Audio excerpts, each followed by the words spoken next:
શારીરિક અને માનસિક લક્ષણો પ્રાપ્ત થાય છે એમને જૈવિક વારસો કહે છે। બીજું છે ભૌતિક વારસો। તો ભૌતિક વારસો છે કે જેમાં જમીન, ઘર, મકાન, મિલકત, સ્થાવર અને જંગમ મિલકતનો સમાવેશ થાય એમને ભૌતિક વારસો કહે છે। એવી રીતે માનવીએ પોતાની આવડત, બુદ્ધિ, હુનેર અને ચાતુરાઈ એમના દ્વારા જે પ્રાપ્ત કર્યું અને જેમનું સર્જન કર્યું એમને સાંસ્કૃતિક વારસો કહે છે। આ ઉપરાંત આપણે માટીકામ કલા વિશે જોયું હતું કે માનવીના જીવનથી મૃત્યુ સુધી માટી છે એ તેમની સાથે જોડાયેલી છે। ભારતમાં પ્રાચીન સમયથી માટીની વસ્તુઓ છે એમનું ઉત્પાદન કરી અને મનુષ્યએ પોતાના જીવનમાં ઉપયોગ કર્યો છે એનું ઉદાહરણ જોયું હોય તો દક્ષિણ ભારતમાંથી નાગાર્જુન કોંડા નામનું સ્થળ છે તે, અને ગુજરાતમાં મહેસાણાનું લામરંજ નામનું શહેર છે કે જ્યાંથી હડપ્પા સંસ્કૃતિના અવશેષો પ્રાપ્ત થયા એમાંથી માટીના અવશેષો પ્રાપ્ત થયા હતા। ત્યાર પછી વણાટ કલા વિશે વાત કરી હતી કે જેમાં કાતર કલા કે રૂની પૂરી અથવા તો રૂનો પૂરો હોય એમાંથી તાતણા એટલે કે લાંબા તાર ખેંચી, રૂના પૂરામાંથી લાંબા તાર ખેંચી એને એકબીજાને વળ ચડાવી અને લાંબો દોરો તૈયાર કરવાની કલાને કાતર કલા કહે છે। તો મહાત્મા ગાંધીજી છે તેમણે આઝાદીના આંદોલનમાં ઘરે ઘરે સ્વાવલંબી બનવા માટે થઈ અને કાતર કલાનો વિકાસ છે તે રેડિયોના માધ્યમથી કર્યો હતો।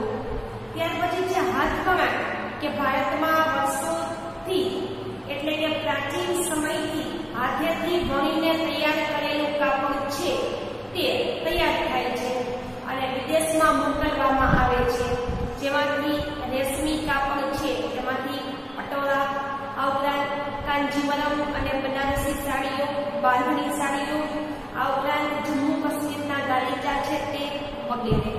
ત્યાર પછી ભરત ગૂંથણ કલા કે કાપડ છે એની ઉપર છાપકામ કરી દોરા અને રંગબેરંગી દોરા અને સોયની મદદથી ભરત ગૂંથણ કામ કરવું એટલે કે સોય દોરાથી ભરવું એમને ભરત કામ કહેવાય અને ઊન અને સુયાની મદદથી ગૂંથવું એને ગૂંથણ કલા કહેવાય। તો ભારતમાં હડપ્પા સંસ્કૃતિ દરમિયાન જે ઉત્ખનન કરેલા સ્થળો મળ્યા એમાંથી જે મૂર્તિ અને પુતળાઓ પ્રાપ્ત થયા એના જે વસ્ત્ર છે એમાં ભરત ગૂંથણ કલા જોવા મળતી હતી। તો ભારતમાં મોટાભાગની સ્ત્રીઓ છે એમનો ગૃહ વ્યવસાય એટલે કે ઘર બેઠા તેઓ ભરત ગૂંથણના માધ્યમથી વ્યવસાય કરે છે। તો કચ્છનો બન્ની નામનો વિસ્તાર છે કે જ્યાં જત નામની એક કોમ કે જાતિ રહે છે। તો આ બન્ની વિસ્તારની જત પ્રજા છે એમની ભરત ગૂંથણ કલા ખાલી ગુજરાતમાં જ નહીં પણ આખા વિશ્વભરમાં પ્રખ્યાત છે। ત્યાર પછી ચર્મ એટલે કે ચામડાના ઉદ્યોગની વાત કરી હતી કે જ્યારે ધાતુની શોધ નથી થઈ ત્યારે મોટે ભાગે ચામડાની વિવિધ બનાવટો છે એ ખેતીના કામમાં, જેમ કે કૂવામાંથી પાણી બહાર કાઢવું હોય તો ખેતીના કામમાં આવતી ચામડું, આ ઉપરાંત મોટે ભાગે પાણીની મશક કે ધાતુનું કઈ સાધન નતું શોધાયું ત્યારે ચામડામાંથી મશક એક પ્રકારનું પાણી ભરવાનું સાધન કે જેમાં પાણી ભરી અને પાલતુ પ્રાણી ઉપર મૂકી અને ઘરે લાવવામાં આવતું હતું। તો આવી મશકો છે, પખાલો છે, આ ઉપરાંત બૂટ ચપ્પલ, ત્યાર પછી પટ્ટા, પાકી, પર્સ વગેરેમાં પણ ચામડાનો ઉપયોગ મોટે ભાગે કરવામાં આવતો હતો। ત્યાર પછી છે હીરામોતી કામ અને મીના કારીગરી। તો ભારત છે એને 3 બાજુ સમુદ્ર પ્રાપ્ત થયો છે। તો આ સમુદ્રમાંથી મોટે ભાગે મોતી અને અન્ય સ્થળેથી હીરા પ્રાપ્ત કરે છે। તો ભારતના ઘણા બધા જાણીતા હીરાઓ છે કે જે સોના અથવા ચાંદીમાં મઢી અને એમને વિદેશમાં અલંકાર બનાવી અને મોકલવામાં આવે છે। પ્રાચીન સમયમાં રાજા મહારાજાઓ અને શ્રીમંતો છે એ પોતાના વસ્ત્ર, આભૂષણ, પોતાના સિંહાસન, મુગટ વગેરેમાં હીરા મોતી છે અને પોતે પોતાના વસ્ત્ર, આભૂષણ અને સિંહાસનની શોભા વધારતા હતા. એવી રીતે ભારતમાં સોના અને ચાંદીના દાગીના છે. એમના ઉપર મીના એટલે કે મેવો પૂરવો કે કલર પૂરવો. તો સોના અને ચાંદીના દાગીનામાં કલર પૂરી અને તેમને સુંદર બનાવવાની કલા પ્રાચીન સમયથી ભારતમાં વિકાસ પામી છે.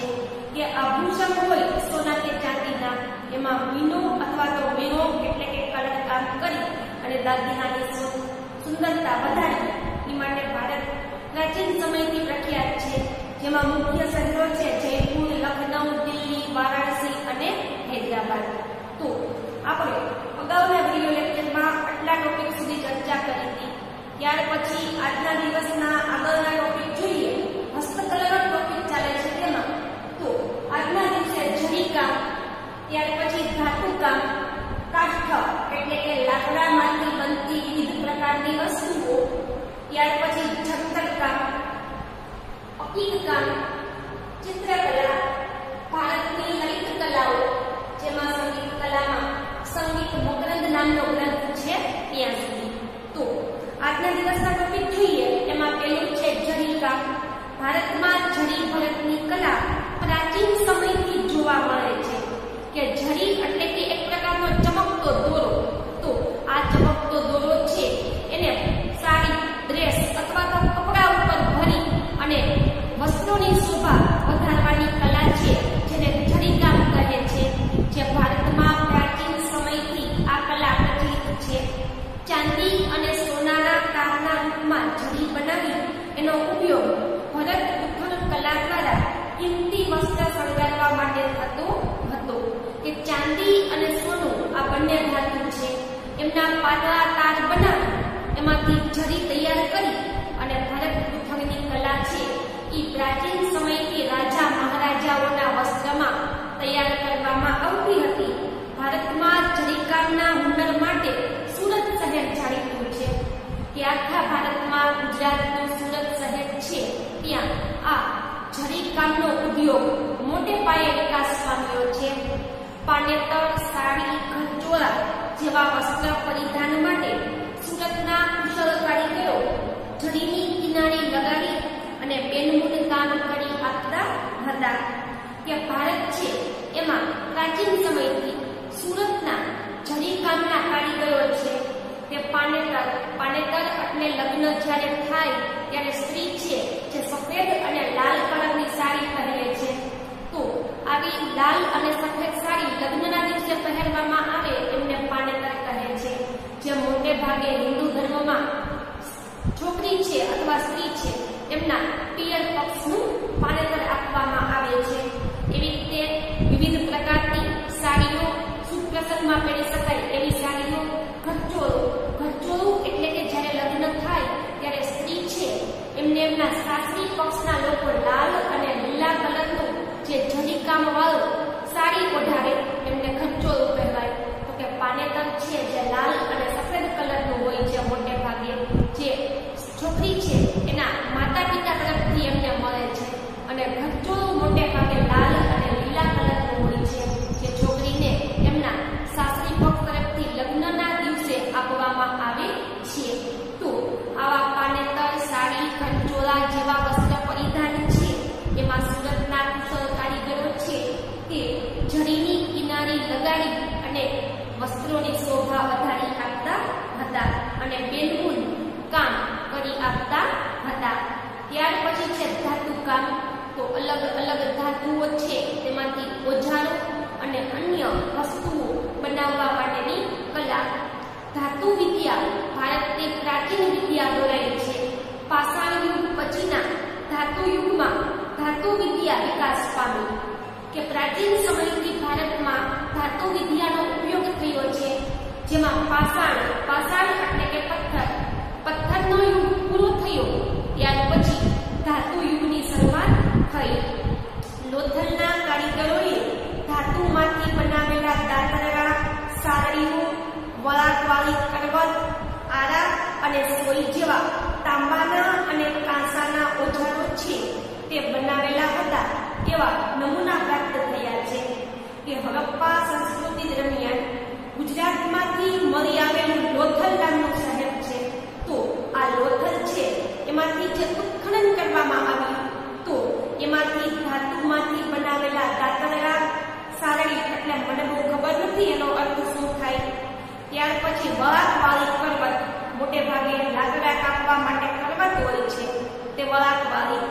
આરા કોઈ ચક્ર, ઉદાહરણ તરીકે સાયકલનું ચક્ર હોય કે કોઈ પૈડું હોય, આ પૈડામાં જે વચ્ચે આરા લાંબા તાર હોય કે જે મોટે ભાગે ધાતુમાંથી, લોખંડમાંથી બન્યા હોય છે, તો સાયકલનું પૈડું અથવા તો કોઈ 4 વ્હીલ કે 2 વ્હીલ વાહનના પૈડા છે કે જેમાં વચ્ચે આરા હોય તે.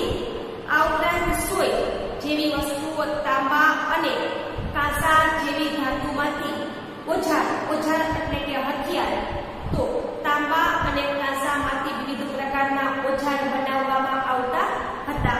આમ ધાતુમાંથી ઓજાર ઉપરાંત વાસણ, મૂર્તિ અને પાત્ર બનાવવામાં આવતા, કે ધાતુ છે એમાંથી વિવિધ પ્રકારના ઓજાર અથવા તો હથિયાર. આ ઉપરાંત અલગ પ્રકારના વાસણ, દેવ અને દેવીની મૂર્તિઓ અને અન્ય પાત્ર એટલે કે જેમાં ખાસ કરીને ઘર વપરાશમાં વાપરવાની અલગ વસ્તુઓ છે, જેમ કે અનાજ ભરવા માટેની કોઠી છે અથવા તો કઈ પણ વસ્તુ ભરવા માટેની બરણીઓ છે કે ડબ્બા, એવી કઈ વસ્તુ છે જેને પાત્ર કહેવાય. યુદ્ધ માટેના અસ્ત્ર અને શસ્ત્ર પણ ધાતુમાંથી બનાવવામાં આવતા હતા. કે પ્રાચીન સમયમાં જ્યારે યુદ્ધ થતું ત્યારે યુદ્ધ માટે અસ્ત્ર એટલે કે નાના હથિયાર અને શસ્ત્ર એટલે કે મોટા હથિયાર, કે યુદ્ધમાં નાના અને મોટા બંને હથિયાર વાપરવામાં આવતા હતા. જો તો આવા શસ્ત્ર અને અસ્ત્ર બંને ધાતુમાંથી બનાવવામાં આવતા હતા. આ ઉપરાંત સોના, ચાંદી જેવી ધાતુનો ઉપયોગ ઘરેણા માટે થતો આવ્યો છે. કે પ્રાચીન સમયથી સોનું અને ચાંદી બંને ધાતુઓ છે કે જેમાંથી મોટે ભાગે ઘરેણાઓ બનાવવામાં આવે છે. તાંબુ, પિત્તળ, કાંસુ જેવી ધાતુઓનો ઉપયોગ વાસણ અને મૂર્તિઓ બનાવવા માટે થતો હતો. કે તાંબુ છે, પિત્તળ છે, કાંસુ છે વગેરે ધાતુઓ છે કે જેમાંથી વાસણ અને મૂર્તિઓ બનાવવામાં આવતી હતી. જ્યારે લોખંડનો ઉપયોગ ઓજાર અને હથિયાર બનાવવા માટે થતો હતો. કે સોના અને ચાંદીમાંથી વિવિધ પ્રકારના આભૂષણો બનતા હતા, જ્યારે મોટે ભાગે લોખંડ છે એમાંથી ઓજાર અને હથિયાર બનાવવામાં આવતા હતા. ત્યાર પછી છે કાષ્ઠકલા. કાષ્ઠ એટલે કે લાકડું, લાકડામાંથી બનતી વિવિધ પ્રકારની વસ્તુઓની કલા. માનવ જીવનનો સંબંધ શરૂઆતથી વૃક્ષ અને વનરાજી સાથે જોડાયેલો છે. કે જ્યારે માનવી આદિમ અવસ્થામાં હતો અને જંગલમાં રહેતો હતો ત્યારથી, એટલે કે માનવ જીવનની શરૂઆત થઈ ત્યારથી માનવી વૃક્ષ અને વનરાજીઓ સાથે, વનરાજી એટલે કે કોઈ વૃક્ષને સહારે જે વનસ્પતિ થતી હોય, તો પ્રાચીન સમયથી માનવી છે એ વૃક્ષ અને વનરાજી સાથે જોડાયેલો છે. પ્રારંભમાં બળતણ તરીકે અને સમયાંતરે ઓજાર, ભવન અને મકાનના બાંધકામમાં લાકડાનો ઉપયોગ થવા લાગ્યો. પ્રારંભ એટલે કે શરૂઆતમાં, બળતણ એટલે કે રસોઈ બનાવવા માટે કે કઈ પણ વસ્તુ ગરમ કરવા માટે, તો શરૂઆતમાં માનવી છે એ રસોઈ બનાવવા માટે મોટે ભાગે બળતણ તરીકે લાકડાનો ઉપયોગ કરતો. અને ત્યાર પછી સમયાંતરે જેમ સમય પસાર થતો ગયો તેમ ઓજાર કે વિવિધ પ્રકારના હથિયારો, ભવન એટલે કે મોટા મકાનો હોય કે જેમાં વધારે રૂમ હોય એવા મોટા ભવન, કે 2 કે 3 માળના હોય, ઘણા બધા રૂમ હોય, એમને ભવન કહેવાય. આ ઉપરાંત મકાન, એમના બાંધકામમાં લાકડાનો ઉપયોગ થવા લાગ્યો. ક્રમશઃ લાકડાની મૂર્તિઓ, બાળકો માટેના રમકડા, સુગઠા, થાંભલીઓ, બારી અને બારણા, ભોક, પટારીઓ, સિંહાસન, ખુરશીઓ, જાળીઓ, આ બધી જ વસ્તુ કાષ્ઠકલા કોતરણીનો વિકાસ એમાંથી થયો. કે લાકડામાંથી મૂર્તિઓ બનવા લાગી, બાળકો માટેના રમકડા બનવા લાગ્યા. સોગઠા એટલે કે કોઈ રમત હોય એમાં કુકરી હોય રમતની અંદર, તો રમતની અંદર જે અલગ કુકરીઓ કે પાસાઓ છે એ લાકડામાંથી બનવા લાગ્યા.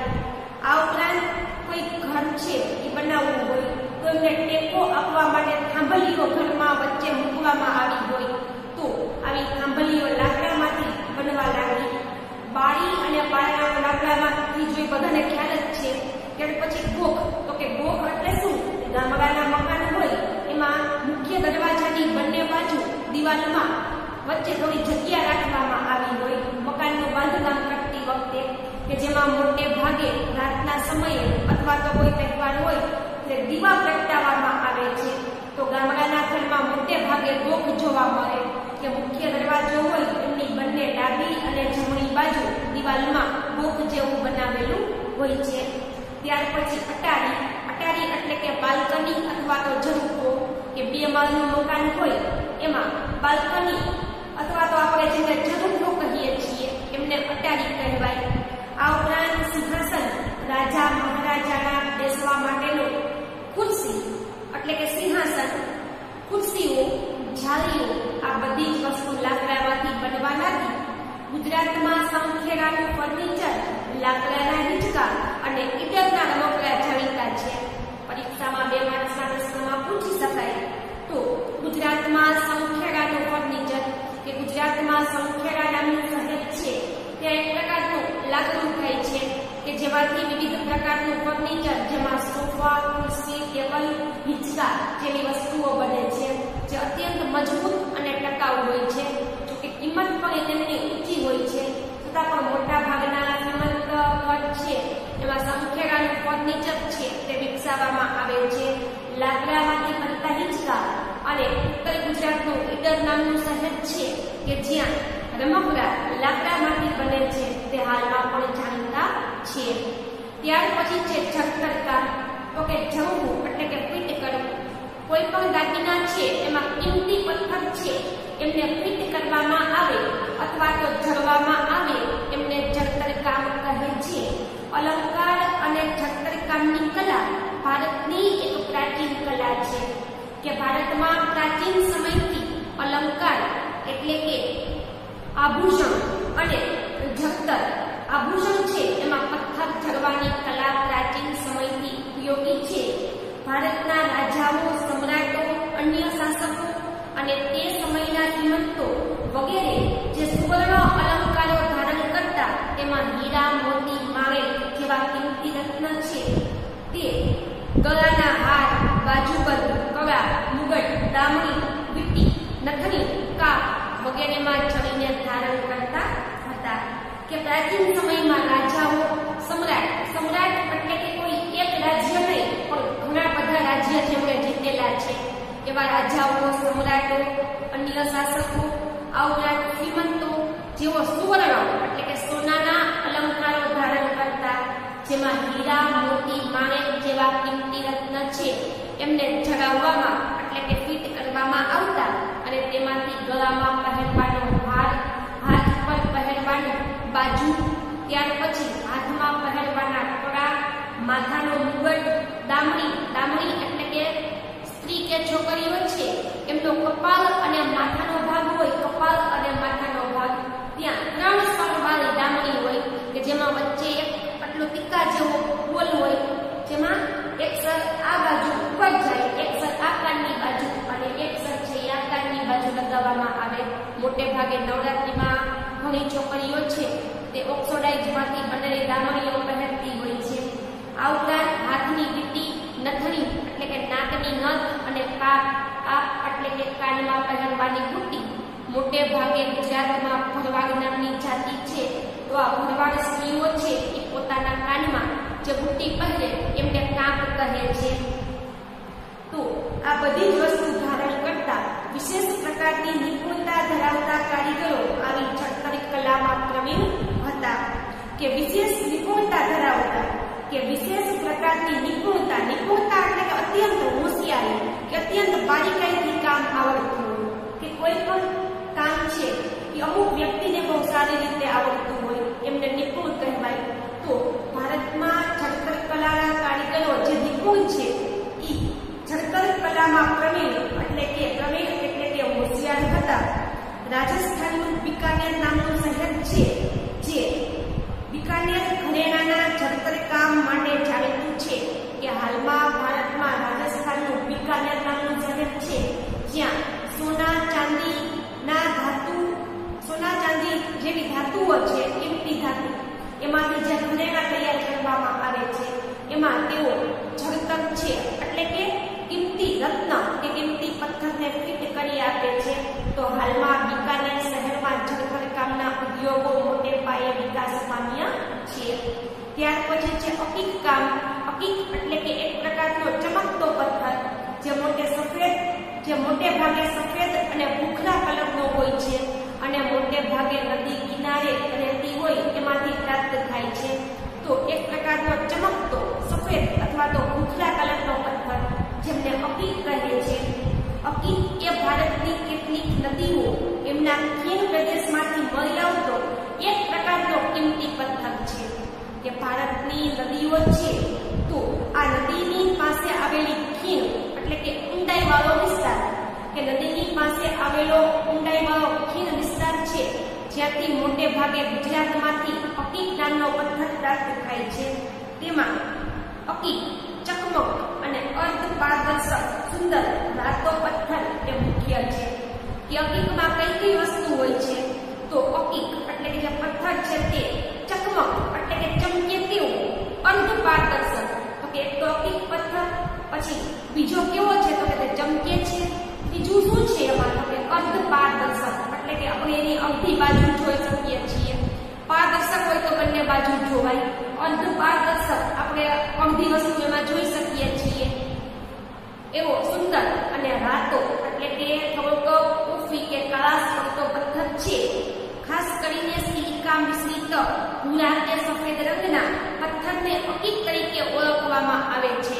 પરીક્ષામાં એક માર્ક્સના પ્રશ્નમાં પૂછી શકાય કે અકીક એટલે શું તો કે સિલિકા મિશ્રિત, સિલિકા એટલે કે હવામાં ઉડતો એક પ્રકારનો સિલિકા નામનો પદાર્થ.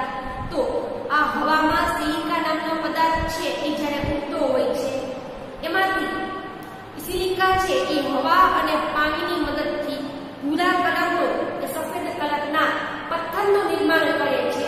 કે હવામાં રહેલો સિલિકા હવા અને પાણીની મદદથી સફેદ અથવા તો ભૂખરા કલરનો પથ્થર છે એનું નિર્માણ કરે છે જેમને અકીક કહે છે. ગુજરાતમાં સુરત, ખંભાત, અમદાવાદ અને રાણપુર જેવા વિસ્તારમાં જુદા જુદા આકારના અકીકના પથ્થર મળી આવે છે.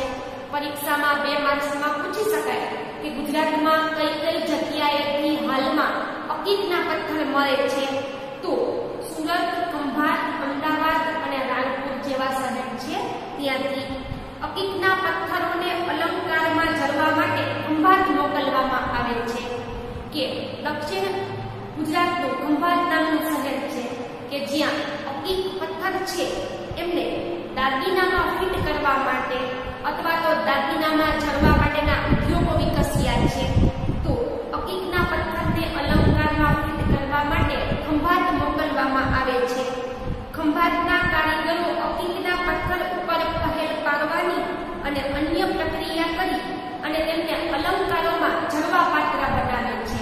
કે ખંભાતના કારીગરો છે તેઓ હોશિયાર છે એટલા માટે મોટે ભાગે ખંભાતના કારીગરો છે એ અકીકના પથ્થર છે એમની ઉપર પહેલ પાડવી,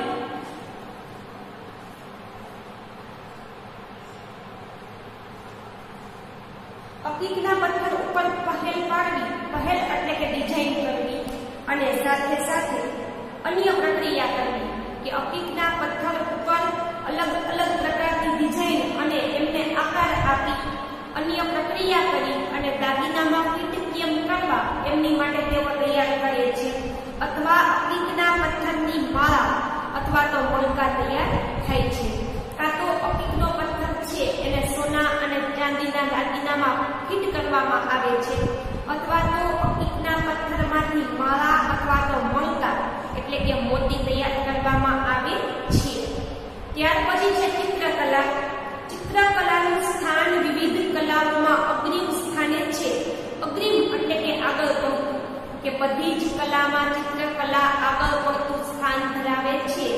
રંગ અને રેખાઓ દ્વારા કલા અને સૌંદર્યનું રસપાન કરાવતી ચિત્રકલામાં પ્રકૃતિના જળ અને ચૈતન્ય સ્વરૂપોમાં રહેલા વિવિધ ભાવનું દર્શન કરવાની ક્ષમતા રહેલી છે.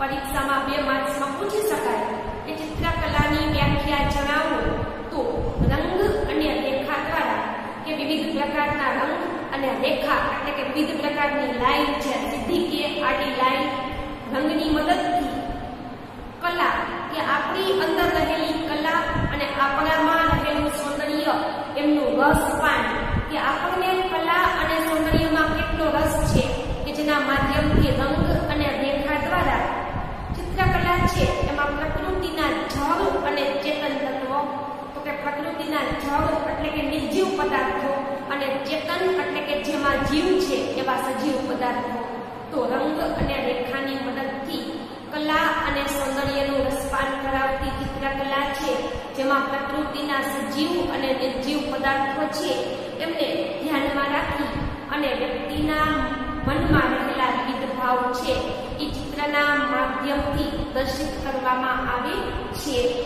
આશરે 5000 વર્ષ જૂની હડપ્પાની સંસ્કૃતિમાંના અવશેષો મળ્યા જેમાંથી ભારતની ચિત્રકલાના પુરાવાઓ પ્રાપ્ત થયા છે કે ભારતમાંથી જે 5000 વર્ષ જૂની હડપ્પાની સંસ્કૃતિ પ્રાપ્ત થઈ જેના અવશેષોમાંથી ચિત્રકલાના ઘણા બધા અવશેષો પ્રાપ્ત થયા એટલે કહી શકાય કે ભારતમાં ચિત્રકલા ખૂબ જૂની કલા છે.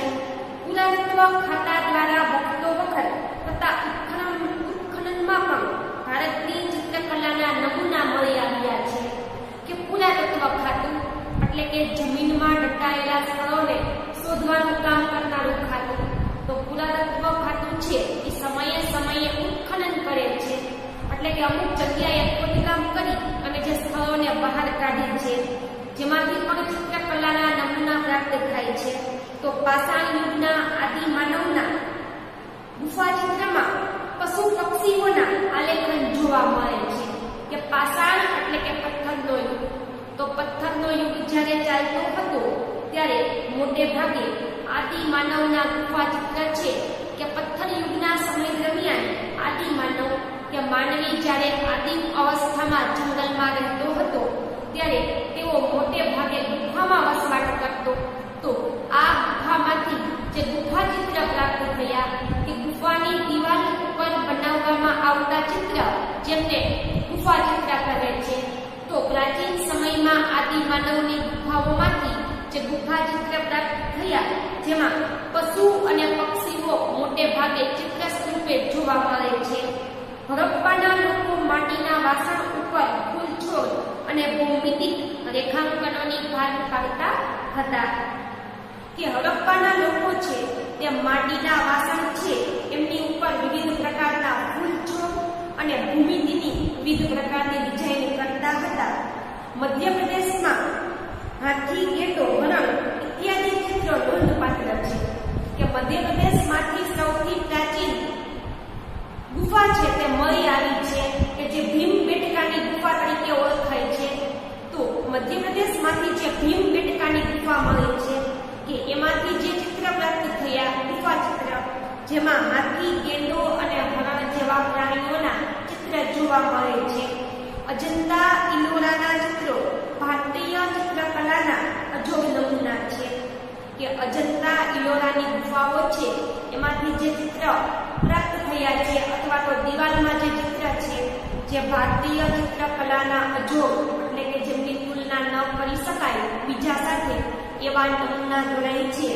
ભારતમાં પારંપરિક રીતે મંગળ પ્રસંગોએ સ્વસ્તિક, કલશ અને ગણેશના ચિત્રો દોરવાની કલા પ્રાચીન સમયથી વિકાસ પામી છે કે ભારત દેશમાં જ્યારે પારંપરિક રીતે એટલે કે સદીઓથી જે ઘરે મંગળ એટલે કે શુભ કે ભારતમાં રીત રિવાજ પ્રમાણે સદીઓથી ચાલ્યું આવતું હોય તેમ જે ઘરે મંગલ પ્રસંગ કે શુભ પ્રસંગ હોય છે ત્યારે સ્વસ્તિક એટલે કે સાથીઓ, કલશ એટલે કે કળશો અને ગણેશના ચિત્ર દોરવાની પ્રથા છે. આ ઉપરાંત કેટલાક વિસ્તારોમાં રંગોળી પૂરવાની પ્રથા પણ ઘણી જૂની છે કે ભારતમાં મોટે ભાગે દિવાળીનો તહેવાર હોય ત્યારે ઘરે ઘરે રંગોળી પૂરવામાં આવે છે. એવી રીતે મહારાષ્ટ્ર અને દક્ષિણ ભારતના રાજ્ય છે ત્યાં મોટા ભાગના લોકો નિત્ય રંગોળી પૂરી અને પોતાના ઘરના આંગણાની શોભા છે એમને વધારવાનો પ્રયત્ન કરે છે. ત્યાર પછી આગળનો ટોપિક જોઈએ ભારતની લલિત કલાઓ.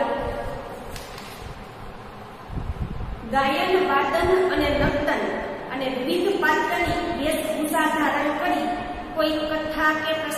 ભજવવો એ ભારતીય સંસ્કૃતિની વિશેષતા રહી છે કે ગાયન એટલે કે ગાવું, વાદન એટલે કે વાજિંત્ર વગાડવા અને નર્તન એટલે કે નૃત્ય કરવું.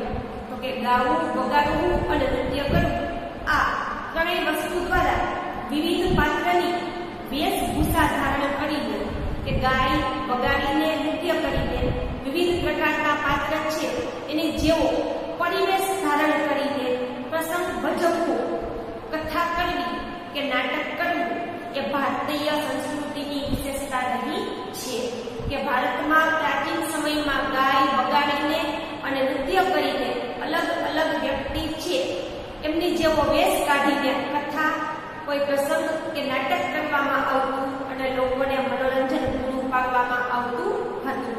તો કે લલિત કલા એટલે કે મનને મનોરંજન કે આનંદ આપે તેવી કલા રામાયણ, મહાભારત જેવા મહાન ગ્રંથ અને અન્ય ભારતીય સાહિત્ય એમને આધારે મનોરંજન સાથે લોક સંસ્કાર આપવાનું કાર્ય લાંબા સમયથી ભારતમાં ચાલ્યું આવ્યું છે કે રામાયણ અને મહાભારત જેવા ભારતના જે બે મુખ્ય ગ્રંથ છે એમાંથી વિવિધ પ્રકારના પ્રસંગ પસંદ કરવા અથવા તો ભારતીય પ્રાચીન સાહિત્ય છે એનો કોઈ પ્રસંગ લઈ અને મનોરંજનની સાથે સાથે લોકોમાં સંસ્કારોનું સિંચન કરવામાં લલિત કલાના માધ્યમથી આવે છે, જેનો ઊંડો અભ્યાસ અહીં આવ્યો છે કે એક બાજુ લોકોને મનોરંજન મળે અને સાથે સાથે લોકોમાં સંસ્કારોનું સિંચન થાય, લોકો શિક્ષણ પ્રાપ્ત કરે એ પણ લલિત કલાનો એક હેતુ ગણાય છે. જેમાં સંગીત કલા વિશે વાત કરીએ તો ભારતીય સંગીત વિશ્વના અન્ય દેશોથી સ્વર, લય અને તાલની દ્રષ્ટિથી અલગ કરી આવે છે કે ભારતીય સંગીતના અન્ય દેશો સાથે જો તુલના કરીએ તો સ્વર, લય અને તાલ. સ્વર એટલે કે અવાજને ઊંચો કે નીચો લઈ જવો, લય એટલે કે યોગ્ય રાગમાં ગાવું અને તાલ એટલે કે અવાજ છે ને ઊંચો નીચો લઈ જાઓ, યોગ્ય રાગમાં ગાવો અને તાલ એટલે કે સંગીતના વાજિંત્રની સાથે સાથે અવાજ છે એમને બહાર કાઢવું. આપણા 4 વેદોમાં સામવેદ એ સંગીતને લગતો વેદ છે કે ભારતમાં જે 4 વેદ છે જેમાં ઋગ્વેદ, યજુર્વેદ, અથર્વવેદ અને સામવેદ, તો જેમાંથી સામવેદ નામનો ગ્રંથ છે જે સંગીતનો વેદ ગણાય છે. સામવેદની ઋચાઓ સંગીત સાથે તાલબદ્ધ રીતે ગાવાની છે કે ઋચા એટલે કે મંત્ર.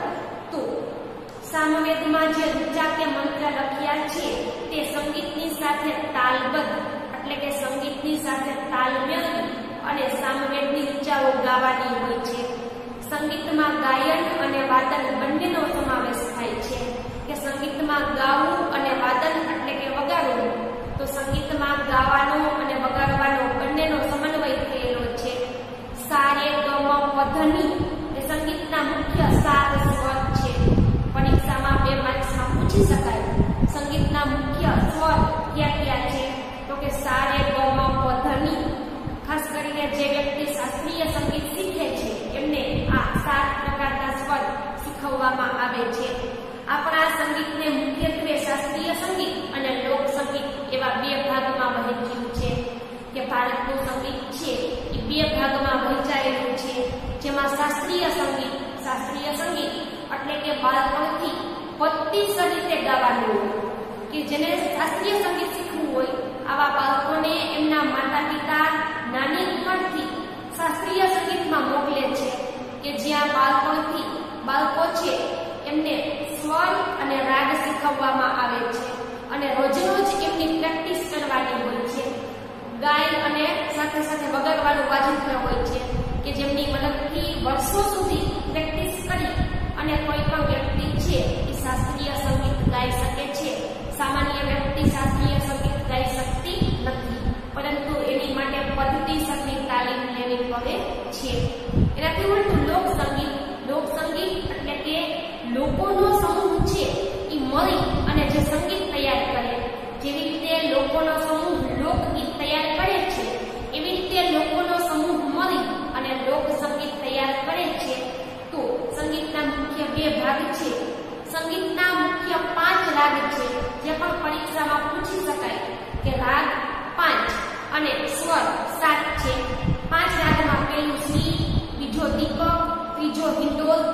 ચોથો મેઘ અને પાંચમો ભૈરવી નામનો રાગ છે. એ ભગવાન શંકરના પંચમુખ્યથી ઉત્પન્ન થયા હોવાનું મનાય છે. કે સંગીતના આ 5 રાગ છે એ ભગવાન શંકરના પંચમુખ્યથી ઉત્પન્ન થયા છે એવી માન્યતા છે. પ્રાચીન ભારતમાં સંગીત સંબંધી ઘણા ગ્રંથો લખાયા છે. કે પ્રાચીન સમયથી ભારતમાં સંગીત સાથે સંબંધ ધરાવતા હોય એવા ઘણા બધા ગ્રંથ લખાયા છે. જેમાં સંગીત મકરંદ, સંગીત રત્નાકર અને સંગીત પારિજાત જેમની પુસ્તકમાં વિસ્તારપૂર્વક ચર્ચા કરવામાં આવેલી છે. કે પ્રાચીન સમયથી ભારતમાં ઘણા બધા સંગીતના ગ્રંથો લખાયા છે, પરંતુ મુખ્ય કહી શકાય એવા સંગીત મકરંદ, સંગીત રત્નાકર અને સંગીત પારિજાત એમનો અભ્યાસ અહીં આપેલો છે. જેમાં આજના દિવસે છેલ્લો ટોપિક છે સંગીત મકરંદ, કે જેમાંથી પરીક્ષામાં 2 માર્કના પ્રશ્ન પૂછી શકાય છે. તો સંગીત શાસ્ત્રના જ્ઞાતા એટલે કે જાણનાર, જેમની પાસે જ્ઞાન છે, કે સંગીતનું જેમની પાસે જ્ઞાન છે એવા પંડિત નારદ નામના વ્યક્તિએ ઈસવીસન 900ના અરસામાં, અરસો એટલે કે સમયગાળો, તો સંગીત શાસ્ત્રને સારી રીતે જાણનાર પંડિત નારદ નામના વ્યક્તિ છે. એમણે ઈસવીસન 900ની સાલમાં 900ના અરસામાં એટલે કે 900ના સમયગાળામાં આ ગ્રંથ એટલે કે સંગીત મકરંદ નામનો ગ્રંથ લખ્યો હતો. જેમાં 19 પ્રકારની વીણા, કે વીણા એટલે કે આપણે જેને વીણા નામનું એક સાધન છે સંગીતનું, તો વીણા છે અલગ અલગ 19 પ્રકારથી કઈ રીતે વગાડવી તે સંગીત મકરંદ નામના ગ્રંથમાં પંડિત નારદે લખ્યું છે. અને સાથે સાથે 101 પ્રકારના તાલ છે કેમ આપવા, તો સંગીત મકરંદમાં 19 પ્રકારની વીણા અને 101 પ્રકારના તાલનું વર્ણન કરવામાં આવેલું છે. તો આજના દિવસે આપણે આટલા ટોપિક જોયા. ત્યાર પછી નેક્સ્ટ વિડિયો લેક્ચર છે તેમાં આપણે આગળના ટોપિક છે તે જોશું.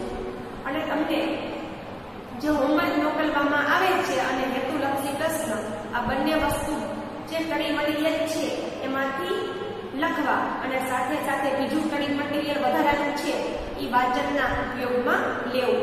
અને છતાં કોઈ પણ વિદ્યાર્થીને કાંઈ પણ જાતના પ્રશ્ન હોય તો મારો કોન્ટેક્ટ નંબર તેમાં આપેલો છે, જેમાં ફોન કરી અને મને પ્રશ્ન પૂછજો.